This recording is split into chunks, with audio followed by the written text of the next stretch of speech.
Thank you, Lola. Ang bait niyo talaga. Pangarap ko ang cellphone na to. Alam ko, Apo. Kaya nga binili ko na para sa'yo.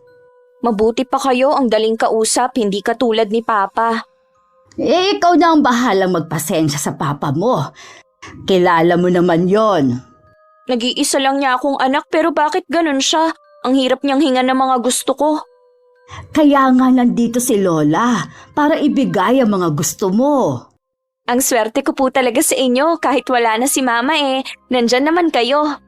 Habang buhay ako, lahat gagawin ko para sa nag-iisa kong apo. Oh, magbihis ka at sa labas tayo kakain. Tatawagan ko po muna si Papa para magpaalam. Baka hanapin niya ako pag uwi niya mamaya Wag na, Iha. Ako naman ang kasama mo. Hindi na kailangan magpaalam pa sa kanya. Sige po, Lola. Magbibihis lang ako sandali. Sige lang, Apo. Suotin mo ang pinakamaganda mong damit. Bata pa lang nang maulila sa ina si Chloe. Ang kanyang ina ay nag-iisang anak ng kanyang lola Shoni. Ang kanyang ama naman ay may restaurant na siyang pinagkukunan nila ng panggastos sa araw-araw. Spoiled sa lola ang dalaga. Kabaliktaran naman sa kanyang ama na may pagka-istrikto. Sa kasalukuyan, nasa 3 taon na sa kuleyo si Chloe na pamangkin ko. Nakatatanda kong kapatid ng ama niya. Saan ka nang galing? Bakit ngayon ka lang? Pa, nandito na pala kayo. Ang tanong ko ang sagutin mo. Saan ka kako nang galing?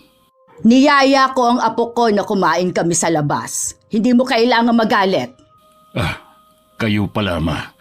Hindi ko kasi hinahayaan na lumabas muna ang apo ninyo. Kahit ako naman ang kasama. Parusa ko yan sa kanya. Bahay at eskwela lang muna siya dahil sa mababang grado na nakuha niya. Hindi naman yata makatarungan ang ginagawa mo sa apo ko. Bakit ikaw ba, nung nag-aaral mataas lagi ang nakukuha mong grado? Hindi ka nga nakatapos ng kolehiyo Posibleng bumagsak ang apo niyo dahil wala na po siyang ginawa, kundi ang maglakwat siya kasama ang mga kaibigan niya. Aba, hindi rason yon para ikulong mo siya sa bahay na ito. Pwede mo naman siyang pagsabihan na mag-aral sa susunod. Ang problema, hindi siya nakikinig sa akin. Siguro kasi nasa iyo ang problema, kaya hindi nakikinig sa iyo ang apo ko. Bakit naman sa akin nakikinig si Chloe? Pwede ba, Ma? Huwag na kayong makialam sa akin kung paanong disiplina ang gagawin ko sa anak ko. Hoy! Baka nakakalimutan mo, Kevin! Apo ko si Chloe. May karapatan akong makialam. Mula nung mamatay si Christina, aminin mo man o hindi, malaki ang naging pagkukulang mo sa anak ninyo. Ako ang laging pumupuno sa pangangailangan niya. Ginagawa ko lahat para maibigay ang mga kailangan niya. Hindi ko na nga alam kung paano hahatiin ang oras ko sa negosyo at sa kanya Kulang pa rin. Hindi sapat para sa apo ko. Kaya nga bilang lola niya, ginagampanan ko ang pagiging ina sa kanya. Hindi naman yun ang ginagawa niyo Kinukonsinti niyo ang mga mali niyang ginagawa. Kaya nga hindi na matututo ang apo niyo sa mga pagkakamali niya. Dahil lagi niyo nalang binibigyan ng maling katwiran. Hindi ako makapaniwala na yan pa ang maririnig ko sa iyo pagkatapos ng ginagawa ko. Limitahan niyo na ang pakikialam niyo sa akin tuwing pinagsasabihan ko ang anak ko. Katulad ngayon, hindi dapat kayo nakikisabat. Mali na nga kayo na isinama niyo siya nung walang paalam sa akin. Lumalabas na rin talaga ang tunay mong kulay. Baka nakakalimutan mo kung saan galing ang pera sa negosyo mo. Hindi ko po nakakalimutan. Kaya pinagbubuti ko para balang araw may makuha si Chloe. Dapat lang dahil wala kang karapatan sa negosyo na yon. Kapag nakatapos si Chloe, siya na ang mamamahala ng restaurant. Huwag niyo naman akong pagsalitaan ng ganyan sa harapan ng anak ko. Siya nga pinapahiya mo rin Kaya tama lang itong ginagawa ko. Lola, gabi na po baka kailangan nyo nang magpahinga din. Salamat po sa pag-iimbita nyo sa akin lumabas. Nag-enjoy po ako. Wala yon, Iha. Basta ikaw. Tawagan mo lang ako kapag may kailangan ka. Mag-iingat po kayo sa pag-uwi nyo. Iniwanan pa ng masamang tingin ng matandang babae si kuya bago tumalikod. Ang anak naman niyang si Chloe tahimik na iniwan siya at saka pumasok sa kwarto nito sa ikalawang palapag ng bahay. Kinabukasan muling kinausap ni Kuya Kevin ang anak. Hindi siya agad umalis ng bahay. Akala ko pa naman tapos ng pag-uusap natin kagabi. Lola mo lang naman ang tumapos eh. Pero ako, hindi pa ako tapos sa'yo. Ano po bang ikinagagalit nyo ha? Yung umalis ako nang walang paalam? Kasama ko naman si Lola Shoni ah. Kahit lola mo pa ang kasama mo, matuto kang magpaalam sa akin. Oo na po. Ano, okay na ba? Tapos na bang panenermo nyo? Hindi mo ko kailangang gamitan ng ganyang tono. Nawawalan ka na ng respeto sa akin ah. Sumusobra na po kasi kayo eh. Wala na akong ginawang tama sa paningin ninyo. Wala naman talaga eh. Ang gagawin mo na lang, pagbutihin ang pag-aaral mo. Pero anong ginagawa mo? Puro ka barkada. Baka akala mo, hindi ko alam na may boyfriend ka na. Hindi ba ang sabi ko sa'yo? Magtapos ka na muna bago ka makipagrelasyon. Ano naman pong masama doon? Lahat ng kaedad ko may mga boyfriend na. Para naman kayong sinaunang tao eh. Mabuti pa si Lola, ayos lang sa kanya na makipagrelasyon ako. Konsentidora talaga ang lola mo. Naiintindihan lang po niya ako, hindi katulad nyo. Sa tingin mo kaya habang buhay nandyan ang lola mo? Balang araw, tayo na lang ang maiiwan.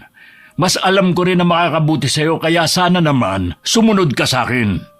Sinunod ko naman kayo eh. Ano pa ba ang gusto mo? Talaga? Sinunod mo ba talaga ako? O ang lola mo lang ang pinakikinggan mo? Wala naman pong patutunguhan ng pag-uusap nating to. Mabuti pa aalis na ako. Huwag kang bastos! Kinakausap pa kita, kaya huwag kang tatayo dyan sa kinauupuan mo! Maliliit na nga ako sa pagpasok ko. Wala akong pakialam! Mabuti pa nga na hindi ka nalang pumasok. Tutal, wala naman pumapasok dyan sa utak mo! Tapos sasabihin nyo na mag-aral akong mabuti. Okay lang naman pala na hindi ako pumasok eh. Yung ginagawa mong pagsagot-sagot ng ganyan, balang araw pagsisisihan mo. Yang pag-spoil sa'yo ng lola mo, may hindi magandang balik yan sa'yo. Tandaan mo! Tumayo na si Kuya Kevin at saka lumabas na ng bahay. Sumunod naman si Chloe at parang baliwala na pumasok sa eskwelahan. Maghapong wala sa sarili ang kapatid ko. Kaya minabuti na lang niyang umuwi ng maaga sa bahay. Si Chloe naman tumuloy muna sa Lola Shoni niya. Siguro, napagalitan ka na naman ng papa mo, kaya ka pumunta dito.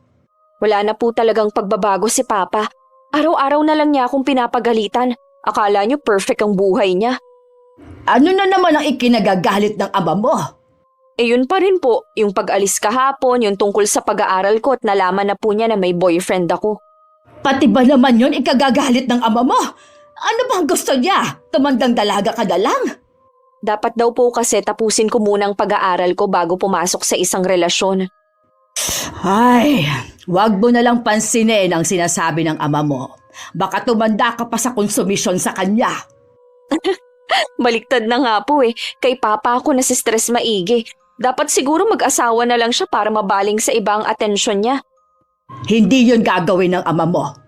Bakit naman po? Dahil may usapan kami ng ama mo na oras na mag-asawa ulit siya, babawiin ko sa kanya ang lahat, pati negosyong naipundar niya. Galing naman sa mahirap ang ama mo. Kaya po ba hindi nakatapos sa pag-aaral ang Papa? Working student siya doon nung makilala ang mama mo. Ang tanda na, hindi pa rin nakakatapos. Sa sobrang sigurong hirap ng buhay nila, patigil-tigil siya sa pag-aaral. Mabuti po Lola, pumayag kayo na makatuluyan siya ng mama noon. Ayoko talaga sa papa mo. Ang daming manliligaw ng mama mo pero sa papa mo pa talaga napaibig ng husto. Tinutulad ko ang relasyon nila pero nagtahanan sila. Nagpakita lang sila nung buntis na ang mama mo. Wala na akong magagawa kundi tanggapin na lang sila. Ikaw lang naman ang magandang nangyari sa pagsasama nila. Yun po palang kwento ng mga magulang ko. Wala naman po kasing sinasabi si Papa eh. Hindi talaga magkukwento ang ama mo. Ngayong alam mo nang galing sa mahirap na pamilya ang papa mo. Huwag kang tumulad sa mama mo na pumili ng mahirap, ha? Oo naman po. Lagi ako makikinig sa inyo para hindi ako matulad kay mama. Kung napapagod ka ng pakisabahan ng papa mo, pwede ka naman tumira dito sa bahay ko para magkasama na tayo. Sigurado po na hindi ako papayagan ng papa kahit oras-oras pa kaming mag-away. Lagi niyang sinasabi na ako na lang ang tanging alaala ni mama sa kanya. Yun naman pala eh. Bakit kanya pinaghihigpitan?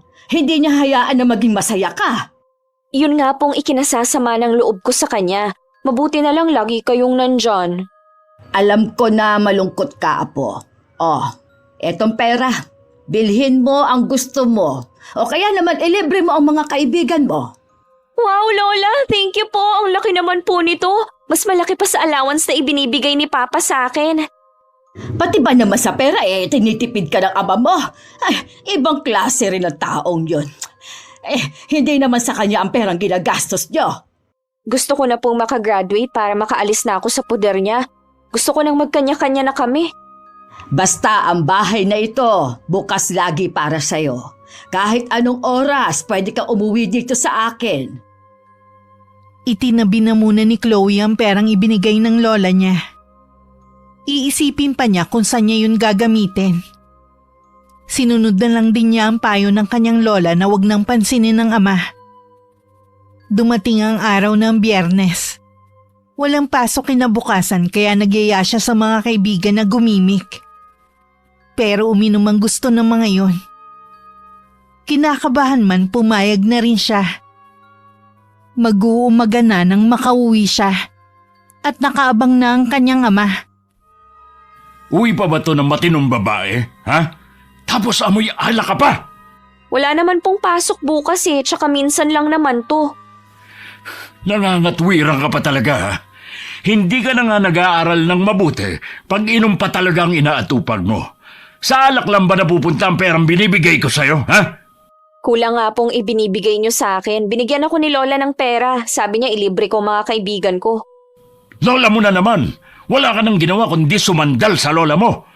Kaya ka nagiging sutil eh. Mula ngayon, ayoko nang tatanggap ka ng pera mula kay mama. Hindi naman ako humingi kay Lola. Kusa niya akong binibigyan. Kaya nga huwag ka nang tatanggap. Kaya ko namang ibigay ang mga kailangan mo eh.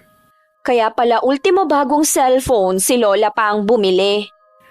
Maayos pa naman kasi ang cellphone mo. Gusto mo na agad ng bago. Tinuturuan kita kung paano maging masinop sa pera. Hindi para maging bulagsak. Yung lola mo kaya binibigay sa iyo mga luho mo para maging sunod-sunurang ka sa kanya. Wala namang masama kung susunod ako sa kanya. Para din naman sa akin ang mga sinasabi niya eh. Bakit? Yung ba mga sinasabi ko sa iyo hindi para sa kabutihan mo, ha? Pabayaan niyo na lang kasi ako sa mga gusto kong gawin. Kaya mo na ba sarili mo? Ni hindi mo pa nga alam ang tama sa mali. Ang lakas ng loob mo na sabihin yan. Hanggat nasa iisang bubong tayo, sumunod ka sa akin. Tignan natin kung anong sasabihin ni Lola kapag nalaman niya to. Huwag mo kong takutin, Chloe. Hindi kita tinatakot, sinasabi ko lang ang gagawin ko. Ganyan ba ang impluwensya sa'yo ng lola mo? Ang bastusin ng sarili mong ama? Gusto mong irespeto kita pero hindi mo naman ako nire-respeto. Bago ka humingi ng respeto sa akin, matuto ka munang gumalang. Igalang ka? Sino ka para igalang ko? Ni hindi mo nga kayang iangat ang sarili mong mag-isa eh. Dahil kay Lola kaya ka nasa ganitong estado ng buhay. Anak lang kita! Wala kang karapatang pagsalitaan ako ng ganyan! Isusumbong kita kay Lola dahil sinampal mo ako! Sige, magsumbong ka sa lola mo. Tandaan mo, Chloe. Sa huli, ako pa rin ang hihingan mo ng tulong at hindi ang lola mo. Patakbong pumasok sa kwarto si Chloe. Napapahagod naman si Kuya Kevin sa sarili niyang buhok sabay tingala na para bang dun humuhugot ng lakas. Christina, hindi ko na alam ang gagawin sa anak natin. Patawarin mo ko kung hindi ko magampanan ang pagiging ama ko sa kanya. Ang dami kong pagkukulang sa kanya. Paano ko pa kaya mababawi ang mga yon kung malayo na ang loob niya sa akin? Kinabukasan hindi na nagisna ni Kuya Kevin ang anak. Nasisiguro niyang pumunta yun sa lola niya. Wala naman kasing pupuntahan ng dalaga kundi sa bahay ng biyanan.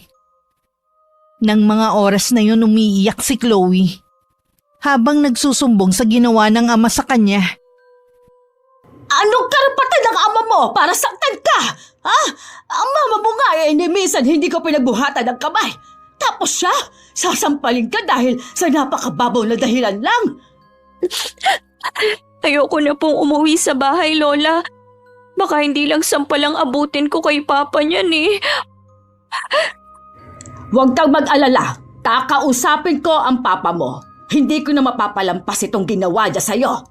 Babalik lang ako doon para kunin ang mga gamit ko. Bahala na siya sa buhay niya. Chloe, apo.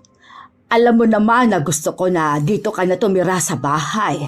Kaya lang naisip ko, oras na umalis ka sa bahay na yon, baka nga mag-asawa ang ama mo.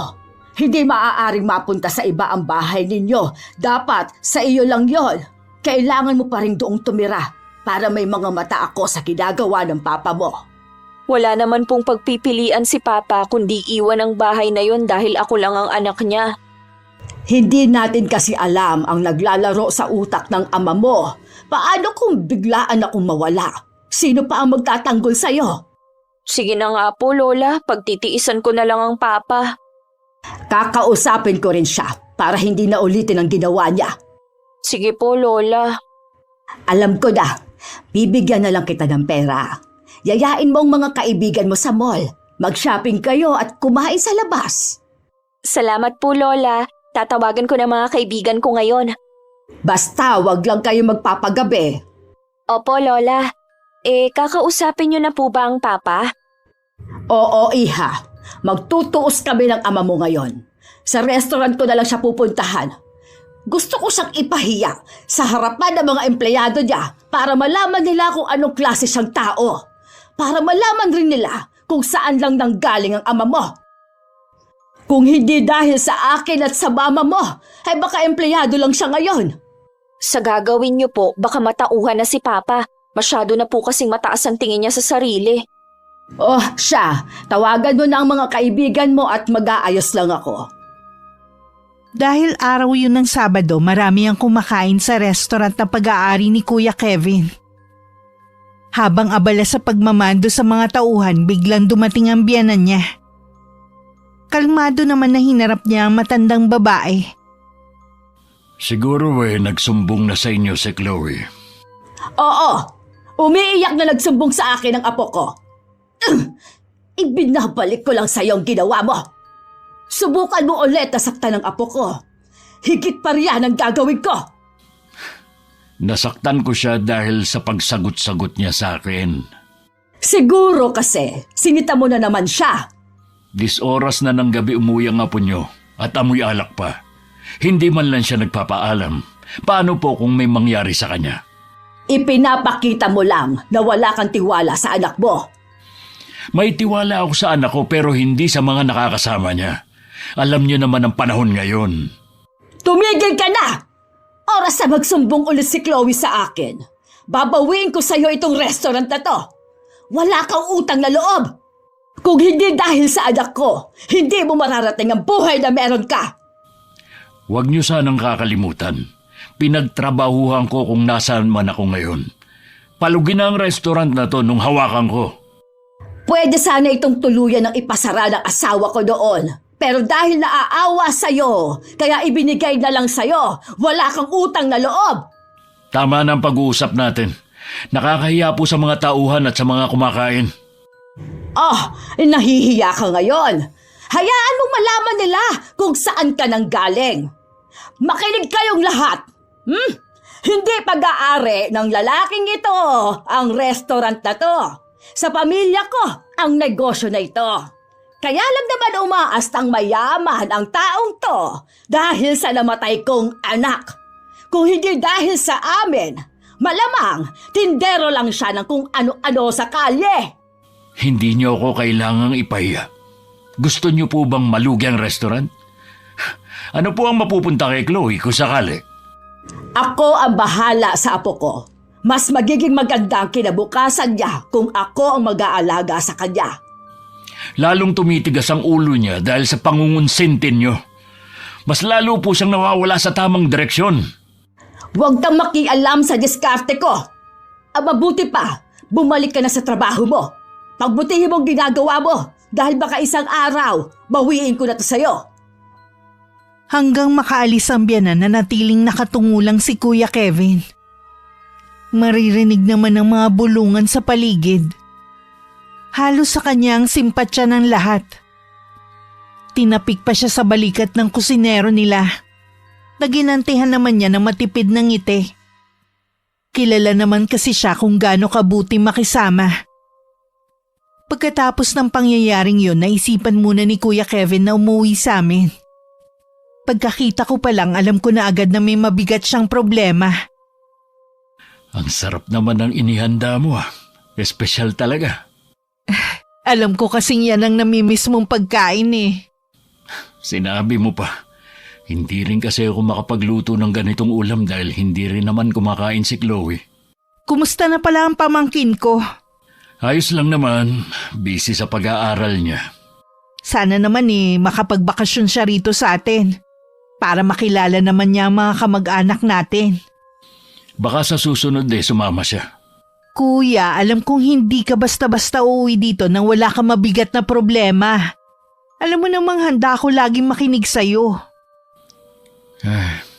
Hindi ko kasi natupad ang pangako ko kay Christina. Hindi ako naging mabuting ama kay Chloe. Hindi totoo yan, no? Alam kong mabuti kang ama. Masyado lang kasing nakikialam ang biyanan mo sa pagpapalaki sa anak mo eh. Kanina nga pinahiya niya ako sa harap ng maraming tao sa restaurant. Pakiramdam ko nanliit ako bigla. Kahit na si Chloe, pinamumukha sa akin kung saan ako nanggaling. Ano? Ginawa yun ng anak mo? Hindi ba niya naiisip na utang niya pa rin sa'yo kung nasan siya ngayon? Masyado na siyang naiimpluwensya ng lola niya. Wala na siyang respeto sa akin. Yun naman kasing biyanan mo eh. Walang pinagkatandaan. Imbis na tulungan ka sa paghubog ng magandang ugali sa anak mo, tinuturuan pa niya maging masama. Naisip ko nga na baka hindi na ako kailangan ng anak ko. Kung sa palagay mong nababaliwala ka na at lola na lang niya ang mahalaga sa kanya, walang masama kung pipiliin mo naman ang sarili mo. Nandyan pa ang bahay mo. Lagi ko yun nililinis dahil alam ko darating ang araw na uuwi ka dito sa atin. Salamat sa iyo, Susan ha. Kahit papano gumaan ang pakiramdam ko. Wala namang magdadamayan kundi tayong dalawa lang eh. Uuwi din pala ako mamaya at baka umuwi sa bahay si Chloe. Wala siyang kasama. Bukas ka na lang umuwi. Kaya ka nga niyang sagot-sagutin eh. Di kaya niya mag-isa sa bahay niyo. Tsaka di ba meron kayong kasambahay? Oo, Sinida. Kaya lang uwian naman siya. Hindi ko na kasi magawa ang pag-aasikaso sa bahay kaya kinuha ko siya. Ang swerte nga ng anak mo kumpara sa iba eh. Nawalan man siya ng ina, naibibigay mo pa rin ang kailangan niya. Ang ibang bata ay naulila na sa magulang, hikahos pa sa buhay. Hindi nga yun nakikita ng anak ko. Masyado siyang naiimpluwensyahan ng lola niya. Ipaubaya mo na lang ang anak mo sa lola niya. Hayaan mo silang magsama. Mahal ko ang anak ko. Siya na nga lang ang natitirang alaala ni Christina Hahayaan ko pa ba na malayo siya sa akin? Baka kasi kapag nawala ka sa kanya, maisip niya na mahalaga ka pala. Tama ka rin. Gusto ko na nga rin bitawan ng restaurant na yun Siguro kailangan ko lang ihanda ang mga tauhan ko para kahit na wala ako, alam na nila kung anong gagawin. Sabihanan mo ipamahala. Tingnan ko lang kung makaya niya na walang tulong mula sa'yo. Galit na galit ka talaga sa biyanan ko. Hindi ko lang kasi makalimutan ang ginawa niyang pamamaya sa akin noon. Pasensya ka na ha. Hindi kita nagawang ipagtanggol noon. Wala ka namang kasalanan eh. Wala ka nang mangyari yun. Mabuti pa siguro bukas na ako umuwi. Kulang ang isang araw sa kwentuhan natin Sabi ko na sa'yo Sigurado mamaya yayakagin ka pa ng asawa ko na uminom kayo ng lambanog. Namimiss ko nga makipag-inuman kay Bayaw eh. Anong oras ba siya uwi? Pauwi na rin yon. Mabuti madami ang niluto kong ulam para may pulutan kayo. Oh, ayan na yata eh. Naririnig ko na ang tunog ng motor niya. Lunes na ng umaga umalis si Kuya Kevin. Ramdam kong malungkot na naman siya. Pero dahil sa anak kaya siya nagtitiisa kung nasan siya. Tumawag lang si Kuya sa restaurant at dumiretso na ng uwi. Maaga rin umuwi si Chloe ng araw na yun. Saan kayo nagpalipas ng gabi? Umuwi ako sa amin. Sa bahay ng tiya Susan mo ako natulog. Dito ka ba umuwi kahapon? Siyempre dahil dito ako nakatira, mabuti na lang hindi ako matatakutin at kaya kong mag-isa. Ibig bang sabihin yan hindi kayo nagtrabaho sa restaurant kahapon at ngayon? Gusto ko munang magpahinga eh. Baka hindi muna ako pupunta sa restaurant hanggang bukas. Nagpaalam ba kayo kay Lola Shoni? Hindi ko kailangan magpaalam sa kanya. Sasabihin ko kay Lola. Masaya ka ba na pinahiya ako ng lola mo kahapon sa restaurant? Masaya ka ba na pinapagalitan niya ako na parang bata dahil sa mga sumbong mo? May karapatan naman si Lola na malaman na hindi kayo pumasok sa restaurant. Hindi naman talaga kayong may-ari nun, di ba? Yan ba ang sabi sa'yo ng lola mo?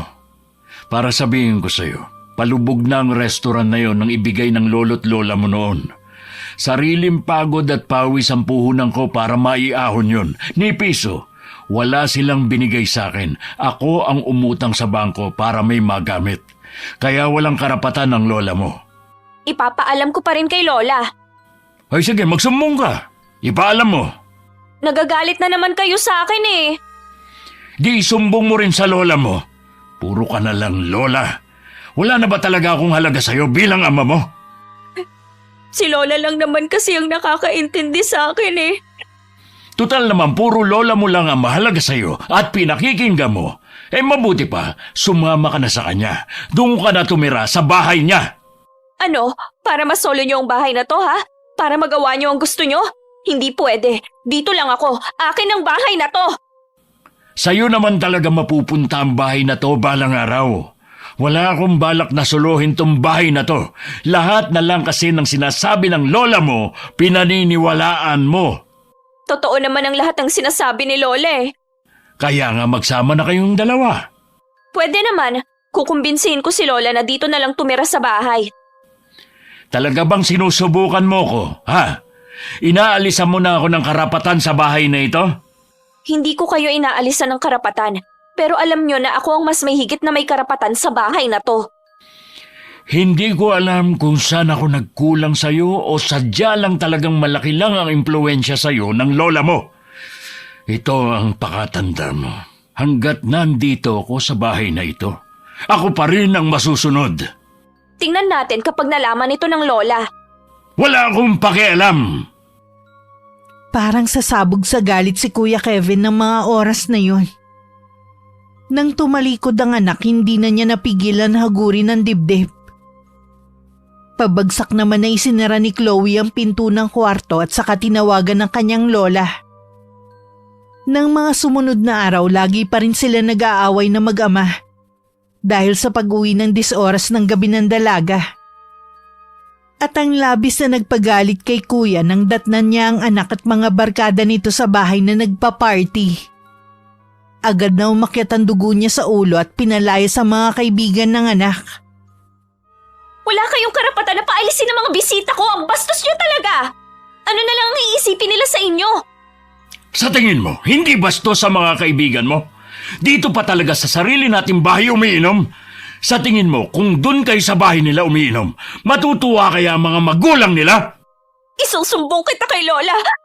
Hindi pa talaga kayo nadala sa ginawa niyo sa akin dati. Inulit niyo na naman. Wala akong pakialam kung paulit-ulit kang magsumbong sa kanya. Sawang-sawa na ako sa kawalan mo ng respeto sa akin. Gusto mong akong sumunod sa'yo? Pues, hindi mangyayari yun. Bakit ba kasi ikaw pa ang naging ama ko eh? Ang dami naman diyang iba. Pareho lang tayo ng iniisip. Sana nga isang mahirap na lang ang naging anak ko na marunong magmahal at gumalang sa mga magulang. Hindi katulad mo na spoiled, bastos at walang galang na bata. Kung yun naman pala ang gusto nyo, bakit si Mama pa ang niligawan nyo? Kasi naghahangad ka rin ng masaganang buhay kapag naging kayo. Minahal ko ang mama mo ng buong puso at hanggang ngayon wala siyang kapalit. Hindi ako naniniwala. Alam ko oras na mag-asawa kayo ulit, mawawala lahat ng ito sa iyo. Hindi nyo naman talaga ako minahal, kundi itong buhay na pangarap ng mga katulad yung mula sa mahirap. Yan ba talaga ang tingin mo sa akin? Ha? Buong buhay mo ba? Hindi mo naramdaman ang pagmamahal ko sa'yo? Hindi. Ang tanging naaalala ko lang kung paano mo ako pinaghigpitan. Mahigpit ako sa'yo dahil ayokong mapahamak ka. Alam mo kung gaano kadelikado ang panahon ngayon. Kaliwat kanan ng krimen. Gusto ko rin na makapagtapos ka ng pag-aaral dahil yun ang pangarap namin ng mama mo. Kung napagbuhatan man kita ng kamay, patawarin mo ko, anak. Hindi ko naman sinadya yun. Kahit ano pa ang sabihin nyo, hindi na ako naniniwala sa inyo. Tatawagan ko si Lola na dito na tumira para hindi nyo na ako pinakikialaman pa. Chloe, saan ka pupunta? Chloe! Siguradong pupunta siya sa lola niya. Hindi umuwi ng gabing yun si Chloe. Buong magdamag din na hindi makatulog si Kuya Kevin dahil sa pag-iisip. Idagdag pa ang paninikip ng dibdib niya. Pabiling-biling siya sa kanyang higaan. Kinabukasan tanghali na hindi pa rin siya bumabangon. Nakarinig lang siya ng parang mga nag-uusap kaya napilitan siyang lumabas ng kwarto. Naabutan nga niya ang biyanan niya sa sala, kasama ang anak niya. Ang sarap naman ng buhay mo. Tanghali na, natutulog ka pa. Bakit naman kaya ang aga niyang dumalaw dito sa amin? Hindi lang simpleng pagdalaw ang ipinunta ko dito, kundi dito na ako titira dahil sa pakiusap na rin ng apo ko. Mabuti pa nga siguro para makita niyo ang mga ginagawa ng apo niyo. Sigurado ko, ibang sinusumbong niya sa inyo para magmukha akong masama. Ayaw mo kasing intindihin ang anak mo.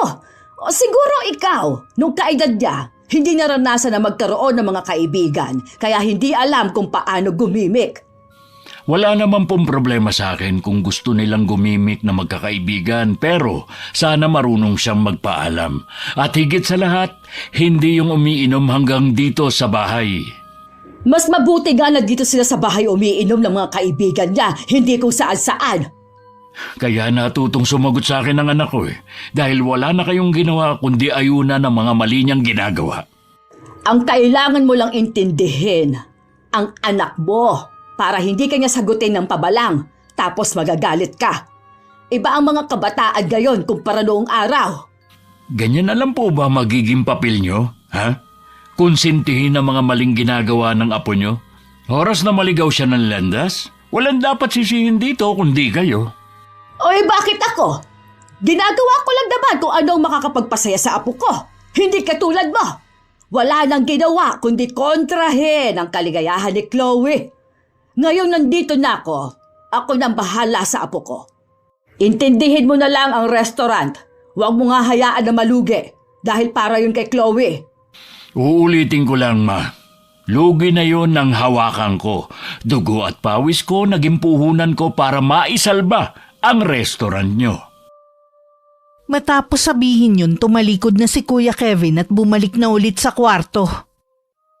Naiwan naman nagngingit-ngit ang biyanan habang nakasunod ng tingin sa kanya. Tignan mong ugali ng ama mo, ha? Kaya pala, hindi kayo magkasundo. Hayaan nyo na lang po siya, La. Ang mahalaga ay nandito na kayo, meron na po akong kakampi. Basta para sa pinakamamahal kong apo, gagawin ko lahat. Nasaan nga pala ang magiging kwarto ko? Sa tabi po ng kwarto ko, sasamahan ko na po kayo doon. Sigurado na maninibago ako nito. Hindi naman kasi ako sanay na tumira sa ibang bahay. Ayaw nyo naman po kasi na ako ang lumipat sa bahay nyo. Ipinaliwanag ko naman sa iyong dahilan ko, hindi ba?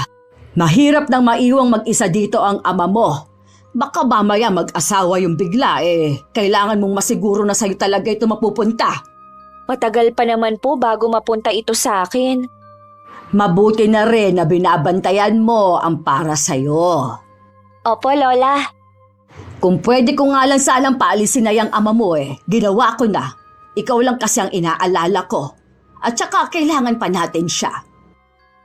Bahagyang nakaawang ang pinto ng kwarto ni Kuya kaya narinig niya ang pag-uusap ng maglola. Walang nagawa kundi mapailing na lang siya. Kahit masama ang pakiramdam, mas pinili pa rin niyang pumasok sa restaurant kaysa maghapong makasama ang kanyang biyanan. Dahil naroon na rin ang biyanan, hinayaan na lang niya ang anak dito. Hahayaan niyang ito ang maghintay sa apo sa pag-uwi ng hating gabi at tumanggap ng mga tawag galing university sa mga kalokohang ginagawa ni Chloe. Ginabi ka yata ngayon. Marami po kasing tao sa restaurant kanina. Tinulungan ko pa mga taong ko na magligpit. Bakit gising pa kayo?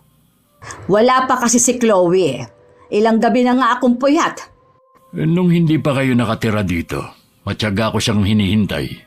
Ngayon maiintindihan niyo na kung bakit ko siya laging sinesermonan. Ay, siya nga po pala. Naayos niyo na ba yung gulong ginawa ng apo niyo? Ilang beses na kasi siyang nawarningan. Baka makikout na siya sa university na pinapasukan niya. Naayos ko na. Tinapalan ko lang ng pera ang pamilya ng binuli nilang estudyante. At hindi makikick out ang anak mo dahil malaki ang donation ko sa paaralan na pinapasukan niya. Tandaan niyo lang po, hindi sa lahat ng oras gagana ang pera niyo at hindi lahat nababayaran. Ilang beses ko lang napatunayan na lahat may katapat na pera. Sabi niyo Saan ka pupunta? Magpapahinga na ako. Maaga pa kasi akong aalis bukas. Hindi mo ba narinig ang sinabi ko? Ilang gabi na akong puyat. Baka naman, gusto mong ikaw naman na maghintay kay Chloe. Tutal naman, anak mo siya. Kung ako lang ang masusunod, hindi ko siya hayaan na gumimik gabi-gabi. Pero dahil ayos lang sa inyo, bahala na po kayong maghintay sa kanya. Kevin! Kevin, bumalik ka dito! Tuloy-tuloy lang si Kuya Kevin sa pagpasok sa kwarto niya. Hindi na niya pinansin pa ang pagtawag ng biyanan. Kinabukasan maaga ulit siyang umalis. Mula nang tumira sa kanila ang biyanan, hindi na siya kumakain ng almusal sa bahay. Habang abala sa pag-o-audit ng pera, hindi inaasahan ni Kuya na tatawagan siya ng admin ng eskwelahan. Halos mawalan ng kulay ang mukha niya nang marinig ang dahilan ng tawag. Chloe! Chloe! Nasa kwarto si Chloe. Hindi siya nakapasok dahil masama ang pakiramdam. Bakit ba? Galit ka na naman. Lumabas ka dyan! Huwag mo kong artiyan! Ay, ano ba kasi ang problema? Kasalanan niyo rin kung bakit nagkakagano ng apo niyo. Dahil sa pagsunod niyo sa kanya, hindi na niya alam ang tama at mali dahil lagi ninyong kinakampihan. Akala niya lahat ng gawin niya tama kahit makasakit pa siya ng kapwa niya. Ano na naman bang problema niyo pa? Natutulog akong ingay-ingay niyo Tinawagan ako ng admin ng eskwelahan niyo. Ilang beses na kitang sinabihan, di ba? Natigilan mo ng pagbubuli sa mga kapwa estudyante dahil may masamang epekto yon sa tao? Naayos na yun ni Lola. Maring yung iba na ayos ng lola mo, pero hindi ang isang to. Pamilyar ba sa iyo ang pangalang Crystal? Oo, yung probinsyanang nabigyan ng scholarship para makapag-aral sa eskwelahan namin. Wala na siya. Nagpakamatay siya dahil sa ginawa mong pamamahiya. Ikaw ang tinuturong dahilan ng pagpapakamatay niya. Ano? Wala na siya? Oo. Tinanong ko ang ilan sa mga kaeskwela mo. Kahit ako, hindi ko pa nakikita ang batang yun. Naawa ako sa kanya. Bakit siya pinahirapan ng ganon, ha? Hindi mo ba alam ang pakikipagkapwa-tao? Ano ba ang ginawa ni Chloe na sinasabi ng mga kaeskwela niya? Marami siyang ginawa na hindi maganda. Kung magsasampa ng kaso sa iyo ang pamilya ni Crystal, hindi kita tutulungan. Bakit ako sinisisi niyo sa pagkamatay ng babaeng yun? Nagpakamatay nga siya, hindi ko siya pinatay. May video siya na nagpapaalam. Sinabi niya doon ang mga ginawa mo, kung paano mo utusan ang mga kaibigan mo. Kahit ako, habang pinapanood ko yun, halos bumaliktad ang sikmura ko. May video siya? Lola, tulungan niyo po ako. Ayoko makulong.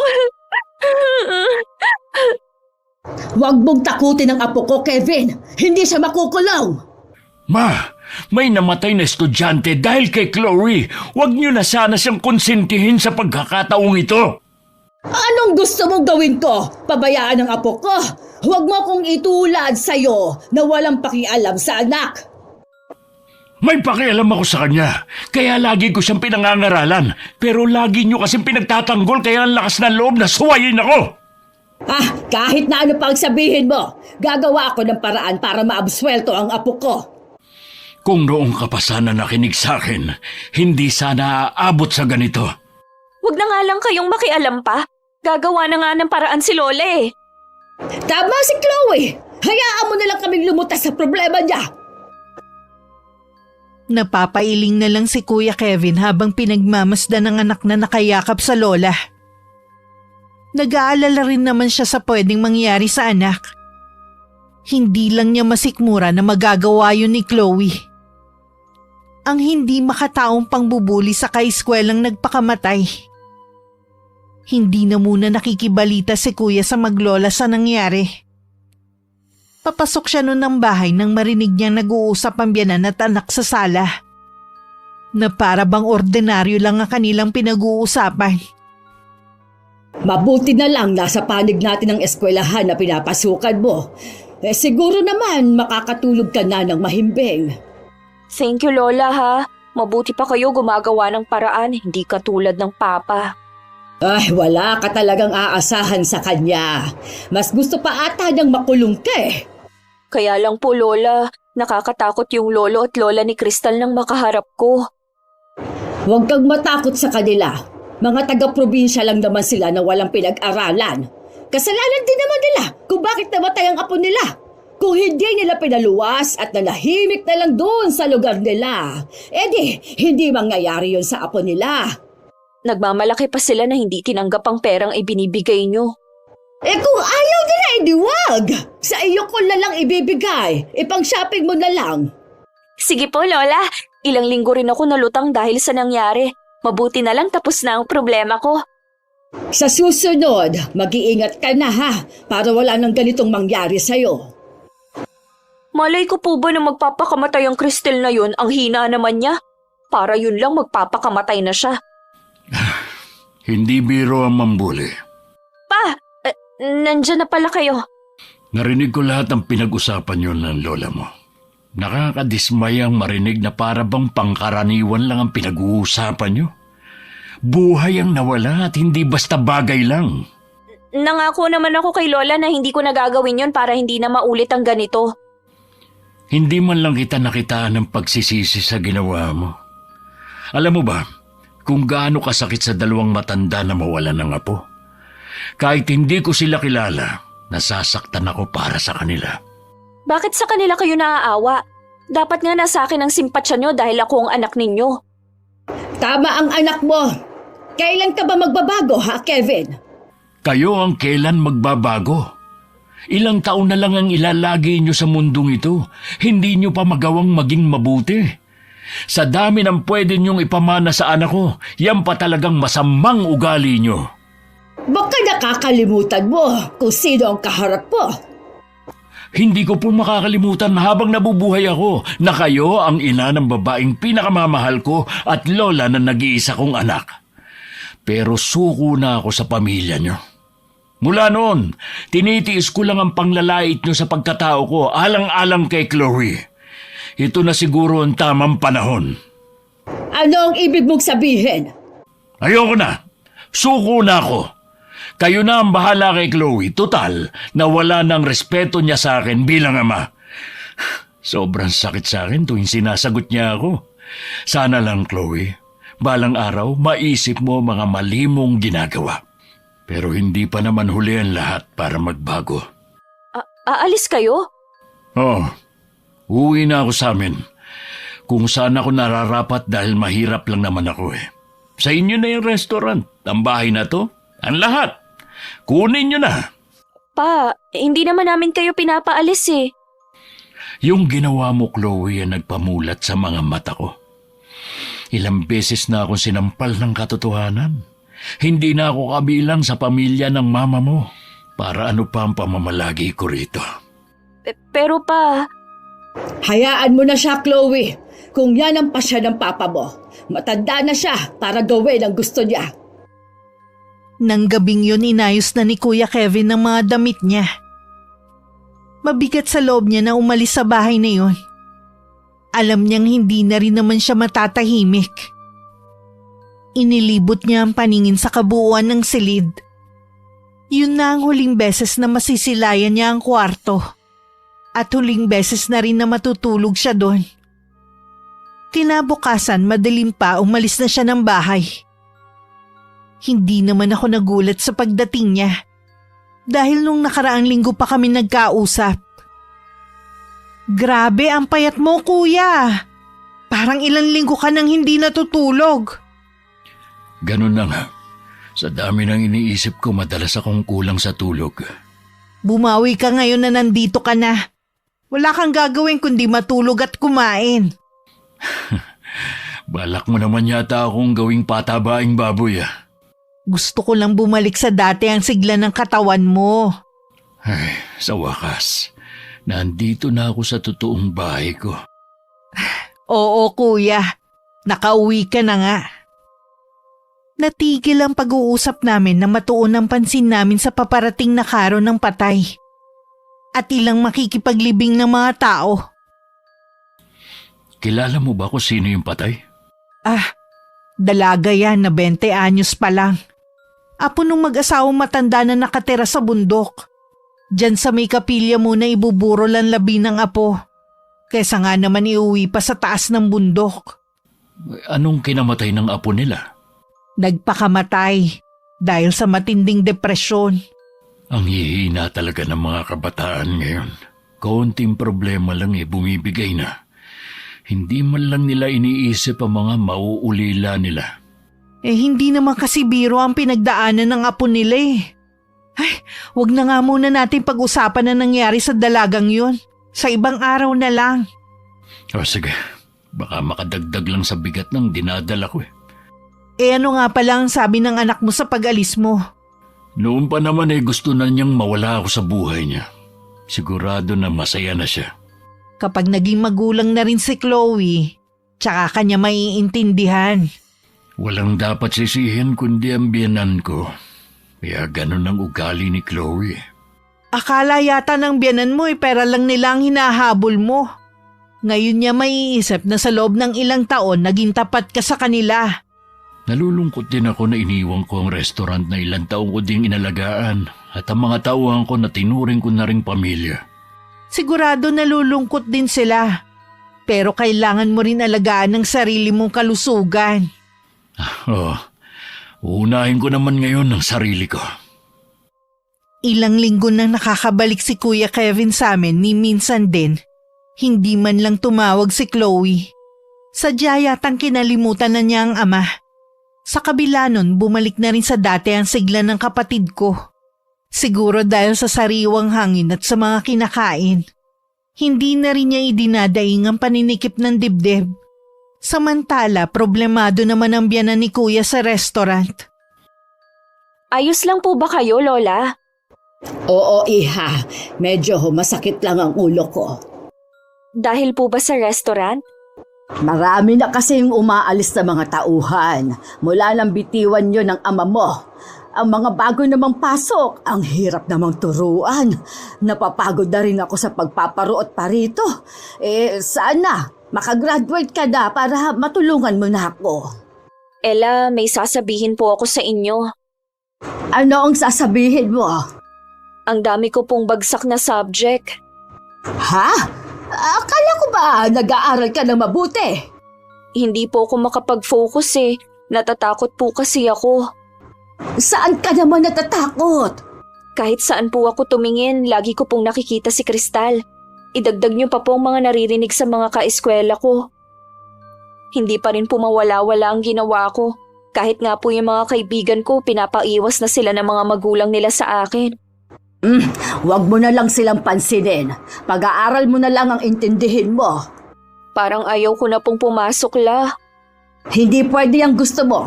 Paano mo ako matutulungan kung titigil ka sa pag-aaral? Gusto mo bang matulad sa papa mo na hindi nakatapos? Nakakawalang gana naman po kasi na pumasok pa. Lagi na lang akong mag-isa sa sulok. Walang gustong lumapit sa akin. Ang lungkot na, La. Makakahanap ka rin ng mga bagong kaibigan. Sana nga po. Kamusta na kaya si Papa? Hindi ka ba niya tinatawagan? Hindi po eh. Ay, kahit kailan walang kwenta ang ama mo. Alam niyang matanda na ako, pero nagawa pa rin niyang umalis at iwan ang restaurant. Talaga po bang nahihirapan na kayo, La? Matanda na nga kasi ako. Hindi biro ang magpatakbo ng isang negosyo. Mabuti pa si Papa, parang ang dali lang sa kanya. Ay, inaamin ko na minaliit ko ang kakayanan ng ama mo. Kung magpapatuloy na ganito ang restaurant, babagsak ang kabuhayan natin. Tawagan po kaya natin si Papa.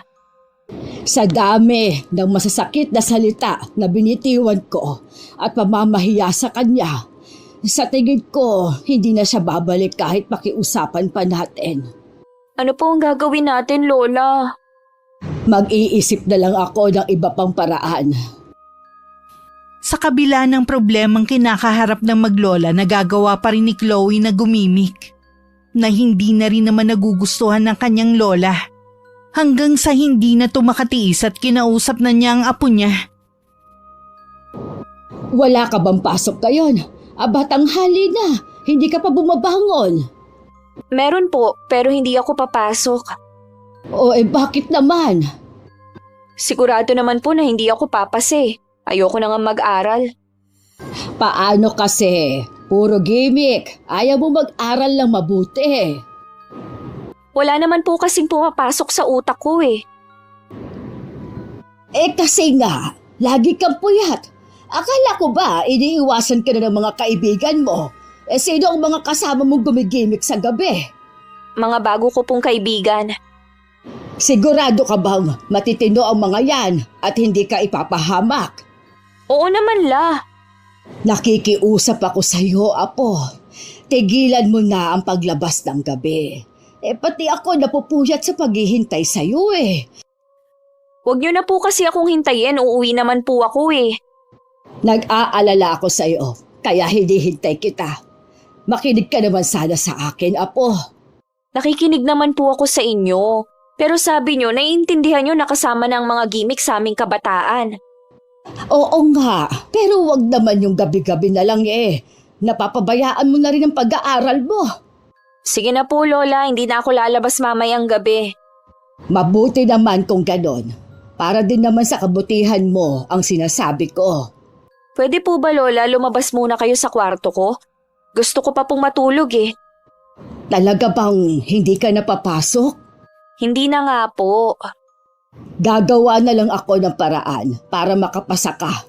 Maiwan na kita.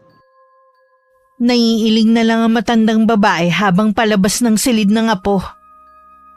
Naaalala rin niya ang mga naging pag-uusap nila noon ni Kuya Kevin.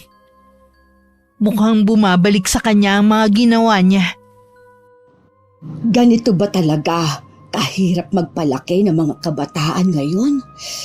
Ay, alam ko na naging masama ang pakikitungo ko kay Kevin. Sana naman kung nasaan siya, mapatawad na niya ako. Maisip sana niyang bumalik pa. Napilitan na rin ang biyanan ni Kuya na ipasara ang restaurant dahil hindi niya kayang pangasiwaan. Hindi naman nagustuhan yun ni Chloe na habang tumatagal nag-iiba ang ugali. Bakit niyo naman po ipinasara? Sabi niyo, magiging akin yun balang araw. Wala akong pagpipilian, Apo. Hindi ko na kayang intindihin pa ang restaurant. Hindi mo naman ako tinutulungan eh. Napapagod na rin kasi ako. Ano na lang ang kabuhayan natin ngayon? Huwag ka mag-alala, Apo. May pera pa naman tayo. Yon ang gagastusin natin. Dapat kasi nandito si Papa. Kayang-kaya niyang asikasuhin ang restaurant eh. Nagawa niya nga ulit iahon noon. Wala na tayong magagawa pa. Hindi na babalik ang ama mo. Puntahan kaya natin siya sa kanila. Pabalikin natin siya dito. Naipasara ko na nga ang restaurant. Wala na siyang babalikan pa. Kailangan din ng malaking pera para muling mabuksan ang restaurant. Sa tingin mo, saan kukuha ang ama mo? Noong umalis siya, iniwan niya lahat. Ako, hindi ba niya ako babalikan?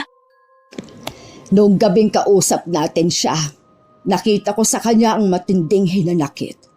Nang ipaubaya ka niya sa akin, alam ko na sumuko na siya sa pagiging ama sa'yo. Ang dami ko kasing ginawang masama kay Papa. Ngayon ko lang naisip ang mga mali ko. Baka kaya rin umalis ang papa mo para magawa ang mga gusto niya. Malay natin, nag-asawa na siya.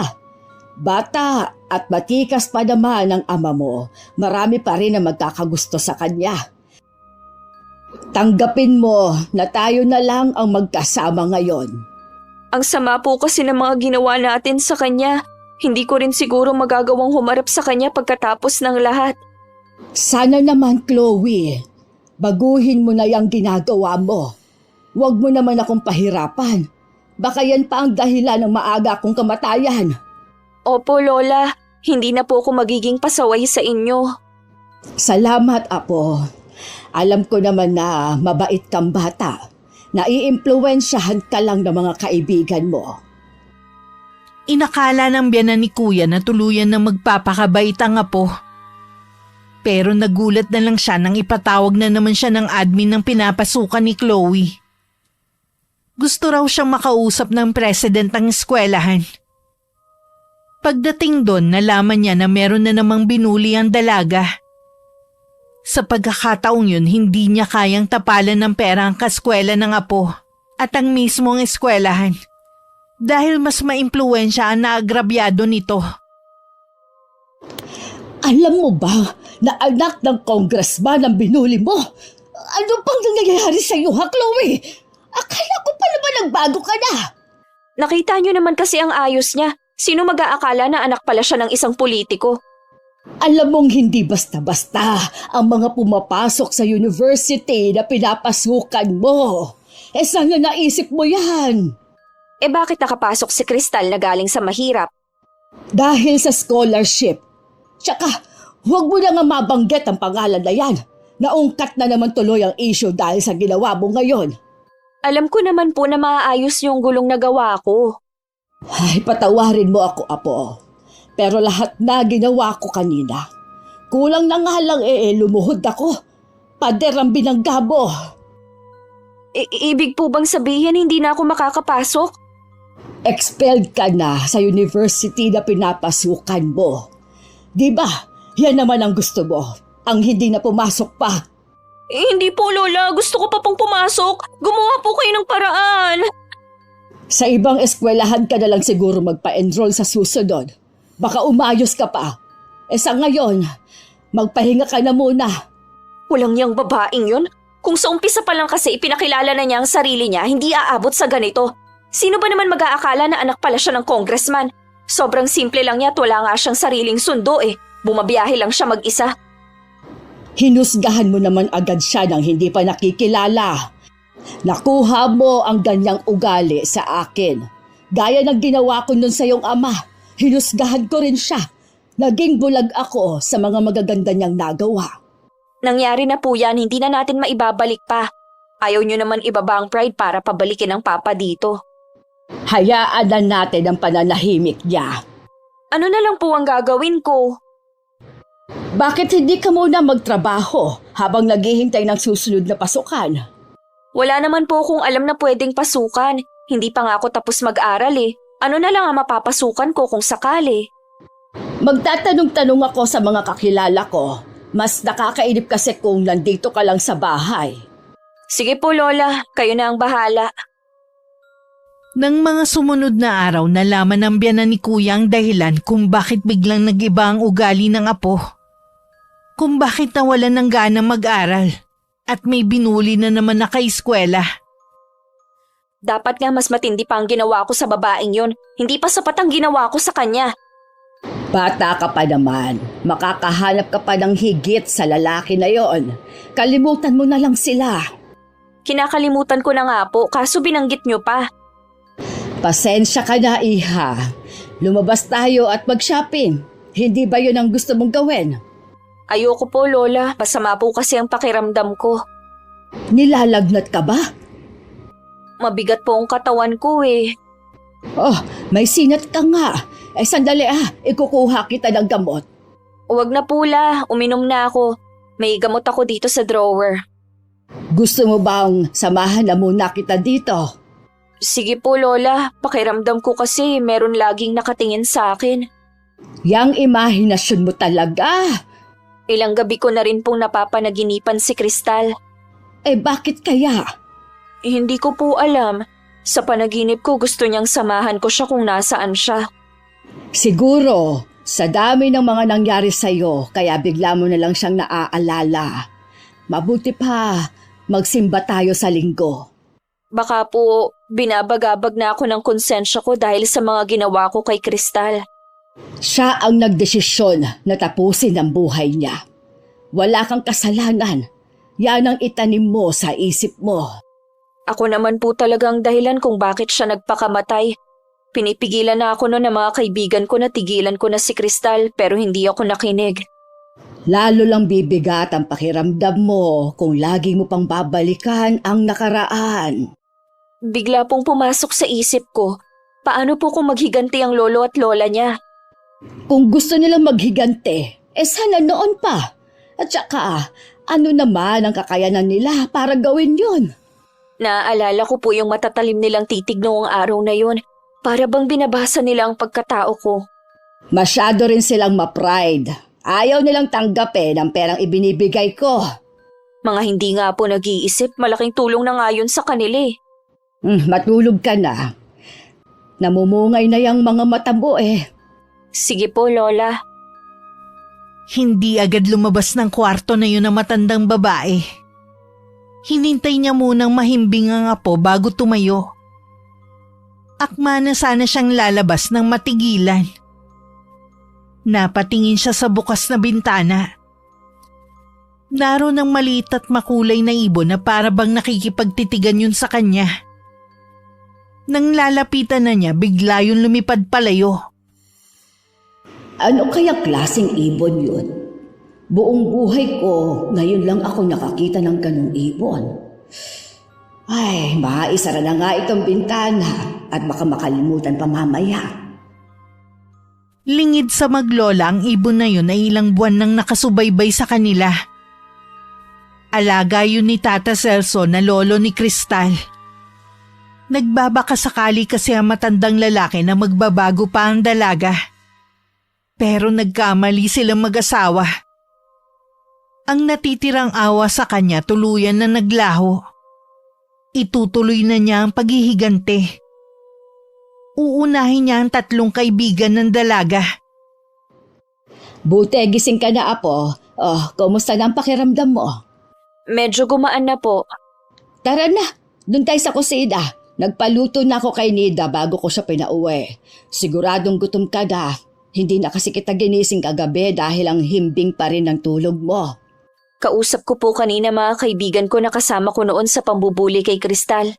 Lahat po sila may sakit ngayon. Si Melinda po ang pinakamalala. Kailangan daw po siyang isugod sa ospital ngayon. Sabay-sabay pa talaga kayo nagkasakit. Oo nga po eh. May isa pa po. Pare-pareho po naming napapanaginipan si Kristal. Gusto niyang samahan namin siya kung nasaan siya. Diyos ko, ano kaya ang ibig sabihin nun? Natatakot na nga po ako eh. Ano kaya ang tunay na pagkatao ng Kristal na yon? Ang alam lang po namin, isa siya sa nabigyan ng scholarship dahil matalino at nakapasa siya sa exam. Ang mabuti pa, bilisan na natin kumain. Pupunta tayo sa simbahan ngayon. Bago pa man sila makalis, biglang bumuhos na ang malakas na ulan. Nagtataka naman sila dahil maaliwalas naman ang panahon kanina. Lalo tuloy natakot si Chloe. Para bang ayaw tayong paalisin ng bahay. Oo nga po, Lola. Isipin mo na lang na nagkataon lang ang lahat ng ito. Kukumustahin ko na lamang po ang kalagayan ng mga kaibigan ko. Doon lang po muna ako sa kwarto ko. Sige lang, Iha. Dito lang ako sa sala. Hindi pa man natatagalan ng apo sa kwarto, narinig na ng matandang babae ang malakas nitong tili. Agad niyang pinuntahan ng dalaga at naabutan niyang nakasiksik sa sulok habang umiiyak. Nang makita siya, patakbong yumakap sa kanya ang apo. Lola! Nandito si Crystal! Hindi siya matahimik! Lola! Minumulto niya ako! Tahan na, Iha. Wala naman siya dito. Baka guni-guni mo lang yun. Maniwala po kayo! Nandito siya kanina! Ganito na lang ha. Mag-impake ka ng mga damit mo. Kapag gumanda na ang panahon, uuwi na muna tayo sa bahay ko. Doon na muna tayo mamamalagi. Sige po, Lola. Pero dito lang kayo. Huwag niyo akong iiwan mag-isa. Oo, apo. Andito lang ako. Kinabukasan pa nakaalis sa bahay na yun na maglola. Dahil hindi tumila ang ulan maghapon hanggang gabi. Nabalitaan din ni Chloe na lalong lumala ang sakit ng kaibigang si Melinda. At hindi maipaliwanag ng doktor kung anong uri ng sakit ang dumapo dito. Hanggang mabalitaan nilang pumanaw na ito sa ospital. Sigurado po ako na si Crystal ang may kagagawan kung bakit namatay si Melinda, Lola.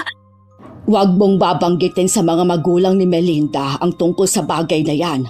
Baka isipin nila na nababaliw ka na. Gumaganti na po siya sa amin. Iniisa-isa niya kaming magkakaibigan. Mag-iisip ako ng paraan para matigil na siya. Alam mo ba kung saang probinsya galing si Crystal? Hindi ko po alam, Lola. Ipinagtanong na yan ng mga kaibigan ko pero wala silang nakuha na impormasyon. Kahit ang admin hindi rin daw alam. Magdasal ka lang lagi. Yon ang pinakamabisa na panlaban sa mga katulad niya. Tawagan na po kaya natin si Papa. Baka po makatulong siya sa atin. Saka na natin siya tawagan kapag wala na akong magawang paraan. Hindi naman kita pababayaan eh. Kayo na rin po ang may sabi na matanda na kayo. Kaya nga ipinasara nyo na lang ang restaurant. Ano pa po bang magagawa nyo, ha? Baka lalo lang ako mapahamak. Bakit ba ganyan kang magsalita sa akin ngayon? Pagkatapos ang lahat ng mga ginawa ko sa'yo, sasagutin mo na ako ng ganyan? Wala naman po kasi kayong ginagawa eh. Nandito lang kayo sa bahay. Sabi nyo pumunta tayo ng simbahan. Mangumpisal sa pari. Wala namang bisa sa akin. Paano kasi kulang ka na sa pananampalataya? Bakit kayo po ba meron nun? Wala naman ah. Puro lang naman kasamaan ang alam nyo. Chloe, ganyan pa bang igaganti mo sa akin pagkatapos kong ibigay ang lahat ng gusto mo? Tanging ako lang ang nagtanggol sa'yo mula sa papa mo. Nakalimutan mo na ba? Sana nakinig na lang ako kay Papa. Sana hindi nangyayari to sa akin. Magsisi ka man, huli na rin naman. Kung mahal niyo ako, gumawa kayo ng paraan. Ayokong matulad kay Melinda. Lahat gagawin ko para sa iyo, Apo. Pangako yan. Sa huling araw ng burol ni Melinda, may buhay na insekto tulad ng mga ipis, uod at mga bangaw ang lumabas sa katawan nito. Nalabis na ikinasindak ng mga naroon. Wala rin ni isa ang makapagpaliwanag sa kababalaghang nangyayari. Ang dalawa pang kaibigan ni Chloe dinapuan na rin ng malubhang karamdaman. Ang huling balita ng dalaga, inuwi sa probinsya ang mga to para dun ipagamot. Hindi ko maintindihan kung bakit kailangan sa probinsya pa magpagamot ni na Bridget at Raquel. Mas magagaling ba ang mga doktor doon? Hindi naman sila sa doktor magpapagamot. Nagkaroon siguro sila ng ideya sa totoong nangyayari nung nasaksihan nila ang nangyari sa burol ng kaibigan ninyo. Alam niyo na rin po ba ang nangyayari? May bumabarang sa inyong magkakaibigan. Kaya umuwi ng probinsya ang mga kaibigan mo para doon maghanap ng magaling na albularyo. Mamamatay na po ba ako, Lola? Kaya po ba nangihina ako dahil may mga insekto rin ang loob ng katawan ko? Hindi ka mamamatay. Lahat ay gagawin ko. Kailangan lang nating makahanap ng albularyo na tutulong sa atin. O kaya, makahingi ng kapatawaran sa lolo at lola ni Kristal. Pero hindi naman natin alam kung taga saan sila. Lola, alam niyo po ba na isang manggagamot ang nag-iisang kapatid ni Papa? Si Tia Susan mo ba? Wala na pong iba. Matutulungan niya tayo. Tawagan po natin si Papa. Ang totoo niyan, kahapon ko pa tinatawagan si Kevin. Pero hindi ko makontak. Baka nagpalit na ng numero ang papa mo. O di kaya walang signal sa kanila. Baka nga po, alin lang sa dalawa. Alam mo ba ang address ng papa mo sa kanila? Hindi ko rin po alam. Ay, ngayon ko napagtanto na hindi ko talaga siya itinuring na kapamilya. Ni hindi man lang natin alam ang address ng papa mo sa inyo. Isang beses ko lang noon nakita ang kapatid niya pero nasungitan ko pa. Kahit noong mamatay ang mga magulang ng papa mo, hindi man lang ako dumalaw. Tapos ngayon, sila pa rin pala ang makakatulong sa atin. Paano po natin pupuntahan si Papa kung hindi natin alam ang lugar? Titignan ko sa mga gamit ng mama mo. Baka merong nakasulat doon. Sige po, Lola. Tatawagan ko rin po si Papa. Baka nga wala lang signal. Samantala, malayong-malayo na ang aura ni Kuya Kevin ngayon kumpara nung unang dating niya. Maririnig na lagi ang tawa niya. Hindi katulad nun na laging malungkot. Napagtanto ko na hindi sa lahat ng oras pera ang nagpapasaya sa mga tao. Simple at tahimik lang ang buhay namin dito. Pero masaya naman. Ay, sa sobrang pagiging abala ko, nakalimutan ko nang i-charge tong cellphone ko.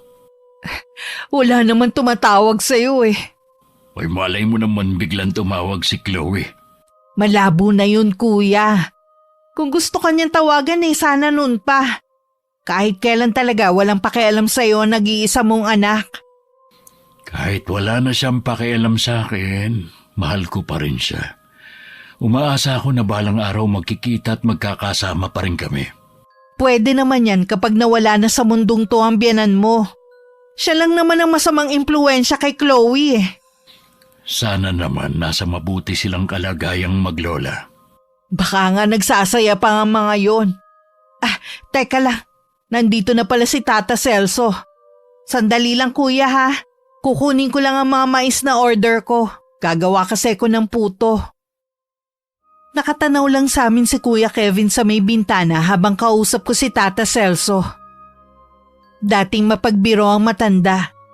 Pero mula nang mamatay ang kaisa-isang apo, naging malungkot na ito.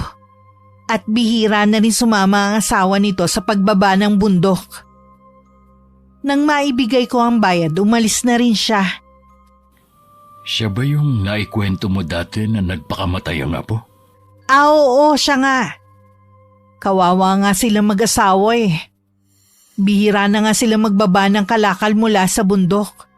Katwiran kasi nila wala na naman silang pag-aaralin pa. Ano bang dahilan ng pagpapakamatay ng apo nila? Ganito kasi yun. Matalino ang apo nilang yun. Nakapasa ng scholarship sa isang university kaya lumuwas. Dahil siguro probinsyana, naging target ng mga bully sa eskwelahan. Hindi naman daw nagsusumbong sa mag-asawa para siguro hindi na mag-alala. Bakit hindi nagsumbong sa pamunuan ng eskwelahan yung apo nila? Ayon sa videong iniwan ng apo, ilang beses daw siyang lumapit sa admin pero hindi siya pinapakinggan. Maimpluwensya daw kasi yung grupo ng mga nambuli sa kanya. Hanggang isang araw, ipinakalat ng grupo ang mga hubad na larawan ng apo na pilit na ipinagawa rito. Doon na nag-umpisa ang depresyon ng dalaga. Pero hindi pa rin tinigilan hanggang sa nagpakamatay na nga.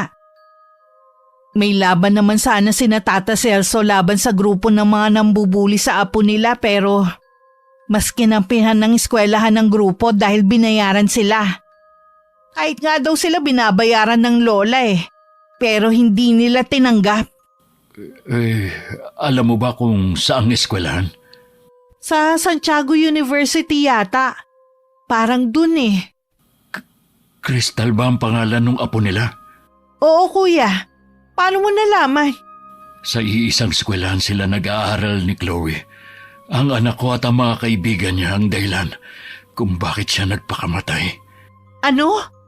Kaya tuluyan na akong umalis dahil hindi ko man lang nakitaan ng pagsisisi ang anak ko sa nangyari. Ganun ba kasama ang anak niyo ni Christina? Hindi nga niya alam ang pakikipagkapwa-tao. Gusto kong makausap ang dalawang matanda. Kahit ako na lang ang humingi ng kapatawaran sa ginawa ng anak ko. Baka naman sa'yo ibunto ng galit nila, kuya. Tatanggapin ko kung makakabawas yun sa pagdadalamhati nila. Sige, kuya. Sasamahan kita sa bahay nila sa bundok. Nang araw na yun, sinamahan ko si kuya sa bundok kung saan nakatira ang mag-asawa. May maliit doon na komunidad at mainit naman kaming tinanggap ng mga tao doon. Parang sanay naman silang nakakakita ng mga tagapatag. Itinuro na lang nila ang tinitirhan ng mag-asawa na malayo sa karamihan. Nagdilim naman ang mukha ni Tata Celso nang malaman ang pakay namin. Ikaw palang ama ng babaeng yun na pumatay sa apo namin. Sa tingin mo kaya maibabalik pa ang buhay ni Crystal sa paghingi mo ng tawad? Alam ko pong hindi na. Pero sana tanggapin niyo ang buong puso kong paghingi ng tawad. Umalis na kayo! Dahil hindi ko kailanman matatanggap ang paghingi mo ng kapatawaran. Hanggang ngayon, hindi nagsisisi ang anak mo. Walang konsensya ang babaeng yun. Tatanggapin ko po ang lahat ng masakit niyong sasabihin dahil alam kong nagkasala ang anak ko. Walang kapatawaran ang ginawa ng anak mo at ng mga kaibigan niya sa apo namin. Hindi man mabigyan ng hustisya ang pagkamatay ni Crystal sa batas ng tao. Sisiguruhin ko sa iyo na magbabayad sa ibang paraan ng anak mo. Teka lang po, Tata Celso. Huwag po muna kayong pumasok sa loob. Umalis na kayo! Baka kung ano pa magawa ko sa inyo. Kuya, halika na. Nasabi mo na rin naman ang gusto mong iparating eh. Tata Celso, pasensya na po sa abala ha. Kahit nakasara na ang pinto ng kubo, hindi pa rin tumitinag si Kuya Kevin. Hinawakan ko na siya sa braso niya at niyayang umalis na kami. Ano kaya ang dapat kong gawin para matanggap nila ang paghingi ko ng tawad? Panahon na lang ang makakapagsabi, kuya. Masyadong malaki ang naging atraso ng anak mo sa kanila eh. Intindihin na lang natin ang nararamdaman nila. Sige. Tayo nang umuwi. Babalik na lang ako sa ibang araw. Bakit pa? Hindi ako titigil hanggat hindi nila ako napapatawad. Hindi naman ikaw ang may atraso sa kanila eh. Hindi mo kailangan ulit-ulitin ang paghingi ng tawad. Hanggang makauwi kami ng bahay, naging tahimik na lang si Kuya Kevin. Mula rin noon napansin kong malalim lagi ang iniisip niya. Isang araw habang nasa labas kami ng bahay, isang sasakyan ang tumigil sa tapat ng bakuran namin. Nagkatinginan pa kami magkapatid. Labis ang pagkagulat namin nang bumaba ang biyanan ni Kuya. Labis din ang aming panlulumo nang makita ang kalagayan ni Chloe, na halos butot balat na lang at puno ng sugat ang buong katawan. Inuuod na rin ang mga sugat niya. Sa mga lumang gamit ni Christina namin nakita ang address ng bahay niyo. Pasensya ka na kung hindi namin kabisado ang lugar niyo. Ayos lang po. Alam ko naman na hindi kayo interesadong malaman kung taga saan ako. Patawarin mo sana ako, iho, kung naging malupit man ako sa'yo. Minaliit kitang masyado. Sa huli, sa iyo pa rin pala kami lalapit. Kalimutan na po natin yon. Tapos na naman po yun eh. Mabuti na lang. Naalala ni Chloe na isang manggagamot ang kapatid mo. Sana mapagaling pa rin niya si Chloe. Kahit tingin ko malala ng kalagayan niya. Ay, ang isang kaibigan ng anak mo, pumanaw na. Ang dalawa naman, nasa probinsya nila at doon nagpapagamot. Magtiwala lang po tayo sa kapatid ko. Ang lolo at lola ni Kristal ang bumabarang sa anak mo. Taga rito po ang dalawang matanda. Ngayon ko mas naiintindihan kung anong huling sinabi ni Tata Selo. Ang pagkakataon nga naman. Tignan niyo naging resulta ng pangungunsinti niyo kay Chloe. Kahit ako, nagawa niyang kalabanin dahil alam niyang kakampi niya kayo. Nagsisisi na talaga ako sa mga nagawa ko. Dahil sa kagustuhan kong mapasunod ang apo ko, ibinigay kong lahat sa kanya. Hindi ko man lang naisip ang nararamdaman mo. Kung pwede lang sanang akuin ko na lang ang sakit ng apo ko. Matindi ang galit ng dalawang matanda kay Chloe. Hindi ko alam kung magagawa siyang patawarin. Iniwan muna ni Kuya ang biyanan at saka lumapit sa amin. Hinawakan niya ang kamay ng anak habang pinagmamasdan ng kalunos-lunos nitong kalagayan. Ayoko sanang gawin to kay Tata Celso dahil naiintindihan ko ang nararamdaman niya. Pero ito lang ang tanging paraan para gumaling si Chloe. Nakikiusap ako sa iyo. Huwag ka nang magdalawang isip kung sinong papanigan mo. Alam ko na hindi maganda naging trato na maglola sa akin. Pero anak ko si Chloe at mahal ko siya. Anak mo ang pipiliin ko. Sana karapat dapat siya. Ibinalik ko ang barang kay Tata Celso dahil ayaw niyang makipagkasundo sa akin. Hindi niya magawang patawarin ng pamangking ko sa nagawa nito. Habang pinagmamasdan ko ang paghilom ng sugat sa katawan ng pamangkin ko, lumuluha naman ako dahil sa kalungkutan. 2 araw pagkatapos, paalis na nun ang maglola. Talaga po bang ayaw ninyong sumama sa amin pabalik? Hindi na anak. Ganitong buhay talaga ang gusto ko. Dumalaw naman po kayo sa amin. Oo naman. Maging aral na sana sa iyo ang mga nangyari. Makikinig ka rin sa lola mo at alagaan mo siya mabuti. Sikapin mo rin na makatapos ng pag-aaral. Pasensya ka na anak, kung puro pangaral lang ang may pamamana ko sa iyo. Para po sa akin, yun po ang pinakamagandang pamana na natanggap ko sa inyo. Ang mga pangaral nyo na binaliwala ko dati. Kung nakinig lang po sana ako sa inyo, hindi na sana aabot sa ganito. Hindi pa naman uli para sa pagbabago. Hindi ko po sasayangin ang pangalawang pagkakataon na ibinigay sa akin. Nagyakapan pa ang mag-ama bago sumakay sa naghihintay na sasakyan si Chloe. Tsaka lang ako lumapit kay Kuya Kevin. Salamat sa iyo. Iniligtas mo ang anak ko. Wala yun, Kuya. Lahat naman may karapatan magbago at mabigyan ng pangalawang pagkakataon. Huwag sana yun sayangin ng anak mo. Hindi lahat nabibigyan ng pangalawang pagkakataon gaya ni Tata Celso at Kristal. Yun na ang una at huling beses na tumuntong sa lugar namin si Chloe at ang kanyang lola.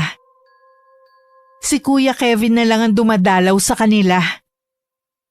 Mas pinili na rin ng kapatid ko na dito manirahan. Kahit makailang ulit siyang kinukumbinsi ng biyanan at anak na bumalik sa kanila.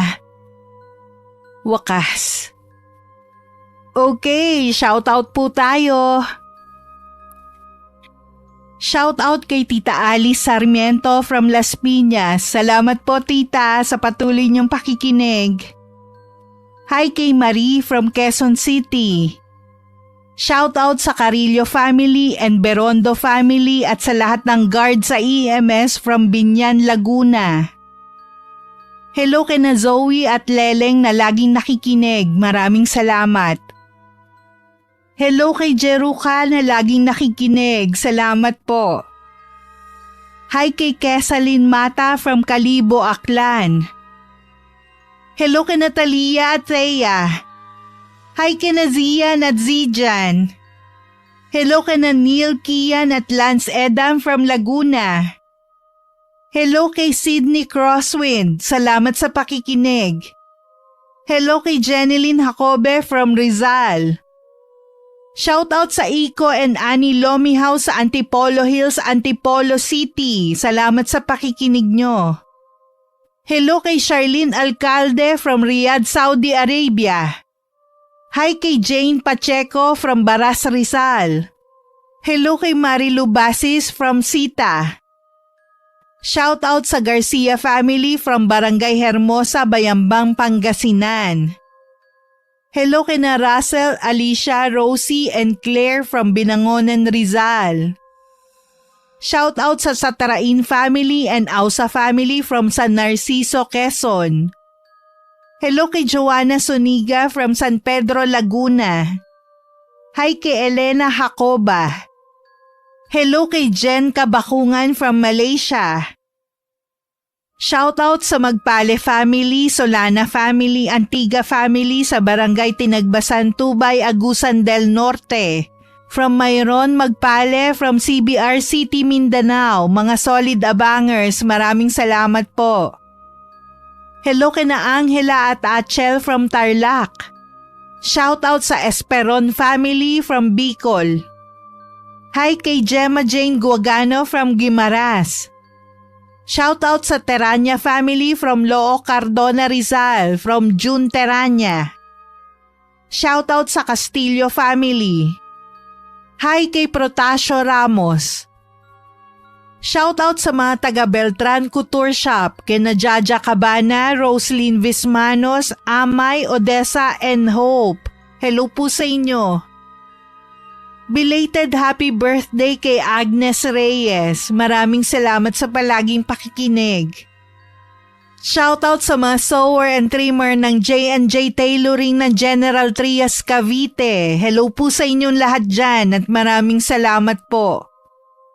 Hello kay Emily Ganja. Hello kay na Elaine Jan Elemia, Raven Clerk Elemia, Shania Steph Elemia, Bianca Shalane Elemia at kay Romel Elemia. Hi kay April May from Binangonan, Rizal. Hi kay Sharon Solero Masagka. Hi kay Elizabeth Pamintuan. Hello kay Ate Neng at Melanie from Brunei. Hello kay Alisa Mary Bernas at shoutout sa Kurba PH at Kurba Team. Hello kay Beautiful Angel from Jisan, Saudi Arabia. Hi kay Color Uptech from Los Baños, Laguna. Hello kay Dialine Malbas from Riyadh. Hi kay Marilyn Basco from Rene Carillo. Shoutout sa Virador family from Bohol at Butron family from Pasig. Hi kay Mary Joy Sabaresa from Agos Bato, Camarines Sur. Hi kay Enriqueta Montuerto from Eddie Pepito ng San Rafael, Bulacan. Hi kay Richelle Adapon. Hi kay Cliven Duvalan. Hello kay Cleo Abalos from Riyadh, Saudi Arabia. Shoutout sa Derayo family, kina Nicole at Jane. Hello kay Fernando Navarro from Cafe Una Premium Coffee, kina Princess, Shara, and Ashley Garcia. Hi kay Lisa Lindio Vlog from Saudi Arabia. At shoutout sa Lindon 21. Maraming salamat po sa patuloy na pagsuporta at pakikinig. Ingat po kayo and God bless. Thank you, Lola!